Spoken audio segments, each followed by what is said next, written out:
सतनाम, सतनाम के अलावा सब झूठ है। सतनाम क्या है? सतनाम कोई मंत्र नहीं है कि सतनाम 4 अक्षरों का मंत्र है। सतनाम का मतलब है तुम्हारा सत्य स्वरूप। क्या है तुम्हारा स्वरूप? तुम अपने आप को आदमी समझ रहे हो, ये तुम्हारी गलत फहमी है कि तुम आदमी हो। और तुम अपने आप को औरत समझ रही हो, तो ये भी गलत फहमी है कि तुम औरत हो। ना कोई आदमी है ना कोई औरत है। आदमी और औरत, असली स्वरूप क्या है हमारा? आदमी औरत का स्वरूप तो हम यहां छोड़ के चले जाएंगे, मिट्टी में मिल जाएगा वो। लेकिन हमारा असली स्वरूप क्या है? आत्म स्वरूप, जिसके लिए कृष्ण जी ने कितना स्पष्ट बोला है कि हे अर्जुन, जो अपने आत्म स्वरूप में सिद्ध हो जाते हैं उनको किसी और की जरूरत ही नहीं होती है। किसी गुरु की, किसी देवी देवताओं की, किसी पीर पैगंबर की जरूरत ही नहीं है। हे अर्जुन, जो मुझे मनुष्य करके पूजता है वो असल में मुझे नहीं जानता। वो नहीं जानता कि मैं अजन्मा हूं, मेरा कभी जन्म नहीं होता। जो मुझे अजन्मा करके जानता है वही मुझे यथार्थ में जानता है। बाकी जितने ये कृष्ण जी की फोटो बना के हरे कृष्णा हरे राम कर रहे हैं, ये केवल अज्ञानी जीव हैं जो मुझसे प्रेम तो करना चाहते हैं लेकिन मेरे स्वरूप को नहीं जानते। जो मेरी पूजा तो करते हैं लेकिन मेरी पूजा गलत ढंग से करते हैं, त्रुटिपूर्ण करते हैं। इसलिए इन्हें मुक्ति नहीं मिलेगी, इनको बार बार जन्म लेना पड़ेगा, क्योंकि ये त्रुटिपूर्ण गलत काम कर रहे हैं, गलत साधना कर रहे हैं। जैसे दूध से घी बनाने का एक तरीका है और पूरी दुनिया में एक ही तरीका है। अब तुम अपना तरीका निकाल लो कि दूध में एक मुट्ठी चूने का पानी पत्थर डाल दिया, एक मुट्ठी नमक डाल दिया, एक मुट्ठी हल्दी डाल दी, तो क्या घी बन जाएगा क्या? भले तुमने घी बनाने के लिए कोशिश की लेकिन विधि गलत थी तो घी नहीं मिलेगा। इसी प्रकार भगवान की पूजा करनी है, गलत विधि से करोगे नहीं मिलेगा। गुरु का काम है तुम्हारी गलत विधि को सही कर देना, इससे ज्यादा गुरु का कोई रोल नहीं होता। गुरु का मतलब है मार्गदर्शक। तुम जो गलत रास्ते पे निकल पड़े हो, तुम्हारा रास्ता ठीक कर देगा। पहुंचना तो तुम नहीं है, पूजा पहले भी तुम करते थे, गुरु से नाम लेने के बाद भी भक्ति तुम ही करोगे, गुरु थोड़ी लेके जाएगा। इसलिए अपने रास्ते को पहचानो कि जिस रास्ते पे मैं चल रही हूँ वो रास्ता मंजिल तक पहुंचता भी है कि कहीं रास्ते में लटक जाए। बस यही करना है आपको। रास्ता जान लो, रास्ते पे विचार करो, अगर ठीक है तो अब तुम्हें चिंता करने की जरूरत नहीं है कि मंजिल मिलेगी कि नहीं मिलेगी। रास्ता ठीक है, मंजिल मिलेगी, यही विश्वास है। इसी को बोला कहे पूरे वर्ल्ड में मदन साहिब की वाणी है, चौथी गद्दी हुई अवतारा, ताको विदित सब संसारा, हम उनके सिर बैठब आई और वासे पार कोई नहीं पाई। ये कबीर साहब की वाणी है। जब मदन साहब को मिले थे तो मदन साहब को बोला कि तू प्रचार करना। वो कहते मैं कैसे प्रचार करूंगा भाई इतना। वो कहते चल कोई बात नहीं, एक ऐसा बंदा आएगा तेरे पंथ में जो पूरी दुनिया को जगाएगा और मैं उसके सिर के ऊपर बैठूंगा आके और उसके सत्संग को कोई काट नहीं पाएगा। से वही बचता है जो गुरु के स्वरूप को जान जाता है। क्या है गुरु का स्वरूप? शब्द स्वरूप है। गुरु का स्वरूप देह स्वरूप नहीं है। मैं कहता हूं चाहे तुम छोड़ो, तुम्हारा गुरु छोड़ो, वो खुद चक्कर धारण करके भी आ जाए, भगवान बन के भी आ जाए, तब भी नहीं मानना है शरीर को, क्योंकि शरीर परमात्मा नहीं है। में भटकना है तो देख लो, अंत काल है जो मंदिर सिमरे, ऐसी चिंता में दे मरे, प्रेत जून वो वलवली उतरे। सूक्ष्म शरीरों में भटकना है तुमने तो भटको, लेकिन अपनी सूरत को अगर बचाना है तो शब्द भेदी गुरु की शरण में जाओ और वहां पर भक्ति करो। इन आश्रम के चक्कर में कुछ नहीं रखा। परमात्मा को पाने के लिए निकले थे और बन गए तुम महासाहूकार। महामंडलेश्वर। परमात्मा की बात करो, गरीबी में भी मिलता है वो, केवल बड़े बड़े आश्रम बना के नहीं मिलता। मन लागो मेरो यार फकीरी में। कौन से फकीर हो तुम? 5,000 करोड़ के फकीर हो या 20,000 करोड़ वाले फकीर हो? निकम्मो, सुधर जाओ। लोग जब हमारे पंथ में आएंगे तो ये पंथ इतने बड़े लेवल पे पूरे विश्व में इसकी जागृति होगी कि ऐसा पंथ कभी चला ही नहीं होगा। यकीन करना मेरे भाइयों, वाणियों में तो इतना कुछ लिखा गया है इस पंथ के बारे में कि ऐसा डंका बजेगा जैसा आज तक कभी बजा ही नहीं।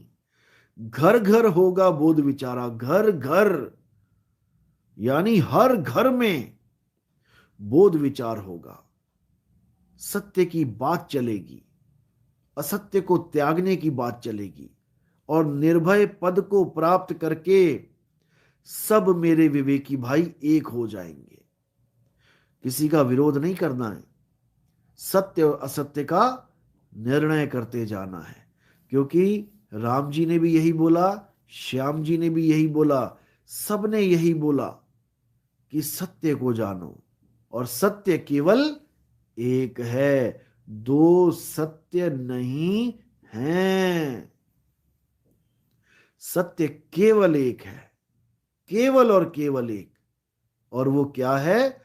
हे अर्जुन, आत्मा ही सत्य है। बस उसको समझना है। और ये सत्य सबके पास है, हिंदू के पास भी है, मुस्लिम के पास भी है, सिख के पास भी है, ईसाई के पास भी है। सबके पास वो सत्य वस्तु है, लेकिन वो समझ नहीं पा रहे। वस्तु कहीं ढूंढे कहीं कैसे लागे हाथ, गुप्त वस्तु तब मिले भेदी लीजिए साथ। गुप्त वस्तु तब मिलेगी जब आत्मज्ञानी भेदी गुरु मिल जाएगा, फिर तुम्हारी दौड़ खत्म करवा देगा। फिर तुम्हें घर में ही उस आनंद को प्राप्त कर पाओगे जिसके आगे सब फीका पड़ जाएगा। तो उसी आत्मज्ञान को समझो मेरे भाइयों, उसी आत्मज्ञान में रमण करो। अध्याय 3 17वां श्लोक जरूर जरूर जरूर पढ़ो और अपने स्टेटस में रोज लगाओ। अध्याय 3 17वां श्लोक। हे अर्जुन, जो अपनी आत्मा में रमण करते हैं, जो अपनी आत्मा में संतुष्ट रहते हैं, जो अपनी आत्मा पे निर्भर रहते हैं, उन्हें उनके ऊपर कोई भी धार्मिक कर्म कर्तव्य लागू ही नहीं होता। इसको स्टेटस में रोज लगाया करो। लोग पूछें कि भाई ये क्या है, समझाओ उनको। चलो, तो आज का सत्संग यही समाप्त करते हैं। और जिसकी कोई शंका है, कुछ भी, वो मुझे मैसेज कर सकते हैं व्हाट्सएप पे, और लाइव भी आप सवाल जवाब कर सकते हैं। जय सतनाम, साहिब बंदगी सतनाम। ये शरीर हमें मिला है भक्ति करने के लिए, ये शरीर हमें मिला है ये जानने के लिए कि मैं कहां से आया हूं और कहां मैंने जाना है। इंसानी चोले के अलावा अगर कोई और शरीर आपके पास है तो आप कभी भक्ति नहीं कर सकते, आप कभी गुरु धारण नहीं कर सकते, आप कभी ये ज्ञान प्राप्त नहीं कर सकते कि मेरी मुक्ति कैसे होगी। इंसानी चोले के अलावा जितने भी जूने हैं ये महा दुखदाई जूने हैं। इसमें तुम अपनी बात को भी कह के नहीं बयान कर सकते किसी को कि तुम्हें चाहिए क्या। इंसानी चोले में तो तुम्हें पानी चाहिए 2 मिनट में बोल के कह देते हो मुझे पानी लाओ, खाना चाहिए 2 मिनट में कह देते हो मुझे खाना लाओ। जब गाय भैंस बना के बांध दिया जाएगा तो बता नहीं पाओगे कि प्यास लगी है कि भूख लगी है। कबीर साहब ने तो कभी कहा ही नहीं कि देही का ध्यान करना है या नाभि में ध्यान लगाना है। जो नाभि में ध्यान लगाते हैं वो रावण की वंशज है। रावण भी ब्रह्मज्ञानी था। रावण कोई मूर्तियां नहीं पूजता था, वो नाभि में ही ध्यान रखता था, उसी में उसको अमृत मिला हुआ था, फिर भी मारा गया।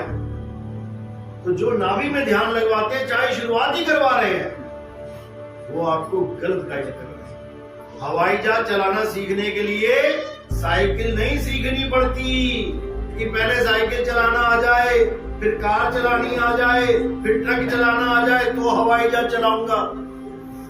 ऐसे ऐसे पायलट भी हैं जो साइकिल नहीं चला पाते।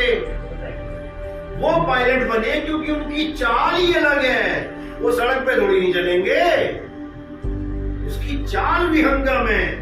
फोकस रखते हैं कृष्ण राधा, कृष्ण राधा, और इनका मंत्र भी यही है, हरे कृष्णा कृष्ण कृष्ण हरे हरे, हरे राम राम राम हरे हरे। क्यों बाकी कहां चले गए? केवल राम और कृष्ण ही याद है तुम्हें 10 अवतार में से। हरे वामन वामन वामन हरे हरे, हरे नरसिंह नरसिंह नरसिंह हरे हरे, ये बना लो मंत्र। इसमें कुछ अलग हो जाएगा क्या? या हरे परशुराम परशुराम परशुराम हरे हरे, ये बना लो? नहीं, बस वही हरे राम और हरे कृष्ण पे सुई अटक गई है इनकी, क्योंकि ये तत्व रूप से भगवान को नहीं जानते। ये भगवान को नाम रूप से जान रहे हैं, केवल अक्षर रूप से जान रहे हैं केवल। अरे विराट रूप देखो, सुंदर सुंदर चेहरे तो हैं ही, साथ में राक्षसों के भी चेहरे लगा रखे उन्होंने, तब भी इन लोग की आंखें नहीं खुल रही हैं। राक्षस भी कृष्ण जी का ही रूप है। विराट रूप देखो तो सही।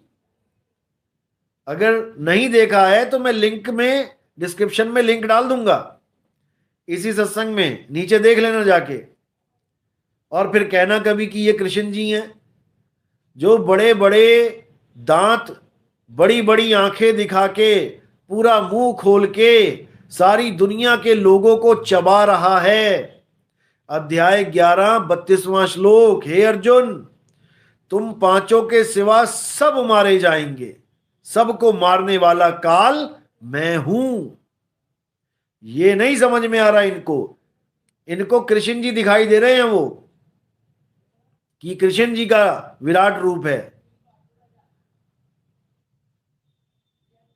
अर्जुन ने माफी मांगी है 11वें अध्याय में उस विराट रूप के सामने कि मुझे माफ कर दो, मुझे क्षमा कर दो, मैं आपको वासुदेव कृष्ण समझता रहा, मैं आपको सखा सखा बोलता रहा, मैं आपको मित्र मित्र बोलता रहा, और मजाक मजाक में पता नहीं क्या क्या बोलता रहा।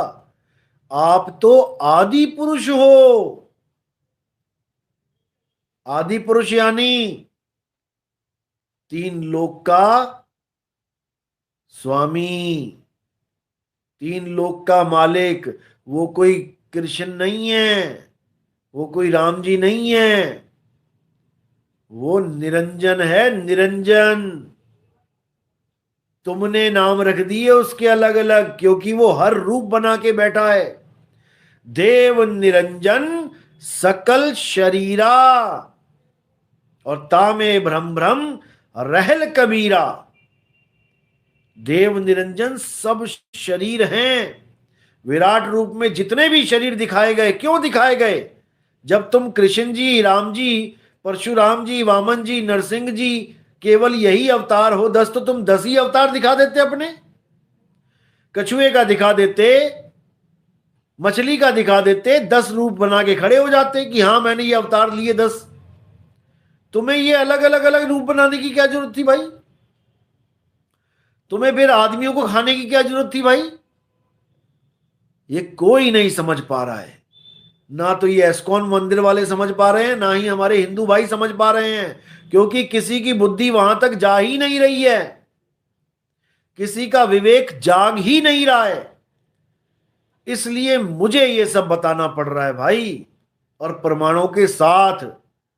नितिन दास कोई भी बात अपने मन से नहीं बोल रहा है, हर चीज प्रमाणित है। लिखी हुई है। उठाओ गीता पढ़ो। 5 साल हो गए मुझे YouTube पे बोलते बोलते कि गीता पढ़ो, गीता पढ़ो, गीता पढ़ो, लेकिन समझ में नहीं आ रही बात। तुम अपनी ही गीता के विरुद्ध जा रहे हो। किसी और को तो क्या बोलोगे कि हमारे धर्म से विरुद्ध बातें करते हो। तुम खुद विरुद्ध जा रहे हो। तुम खुद वो नहीं कर रहे हो जो तुम्हें ग्रंथों के माध्यम से भगवान ने अपने श्री मुख से समझाया है। पकड़ो उसको, उठाओ गीता। इतनी किताबें पढ़ ली, डॉक्टर बन गए, इंजीनियर बन गए, लेकिन मंदिर ना छूटा। गीता पढ़ो, 2 दिन में छूट जाएगा। 2 दिन में छूट जाएगा और वो असली ज्ञान मिलेगा, मक्खन मिलेगा कि फिर स्वाद ही अलग आएगा। और अगर घी चाहिए तो फिर आगे मिलेगा, फिर और भी ज्यादा स्वाद आएगा। तो पहले हमें मक्खन तक पहुंचना है, पहले हमें गीता तक पहुंचना है। गीता का ज्ञान थ्योरी पार्ट में अच्छी तरह दिमाग में फिट कर लो।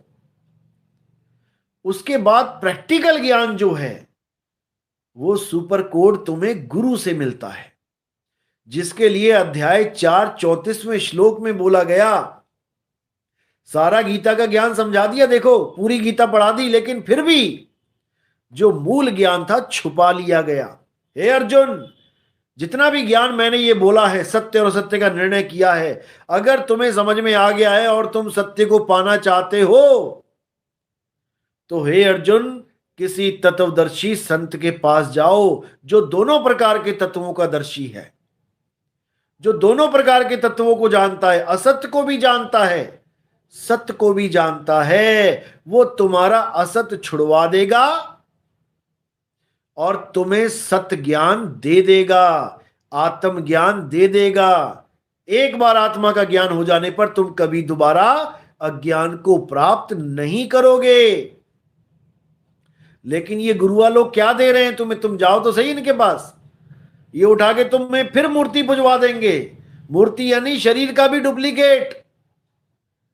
शरीर भी नहीं पुजवा सकते ये भगवान का, भगवान की मूर्ति पुजवा देंगे तुम्हें, यानी डुप्लीकेट का भी डुप्लीकेट सामान दे देंगे तुम्हें, क्योंकि इन्हें पता ही नहीं है कि भगवान का स्वरूप क्या है। जब आप ये पूरा लिखेंगे, कहत कबीर, ये तो सबको पता ही है, वाणी चलती है, कहत कबीर सुनो भाई साधो। उसके बाद बस मेरा नाम लिखना है, नितिन दास, या बस ये लिखो नितिन दास के सत्संग। अपने आप ही सारे सामने आने लग जाएंगे। अच्छी तरह सुनो गहराई से और सत्य असत्य का निर्णय करो। जो सत्य है उसका साथ हो, क्योंकि परमात्मा सत्य है, परमात्मा असत्य नहीं है। तो इसी के साथ मैं वाणी पे विराम देता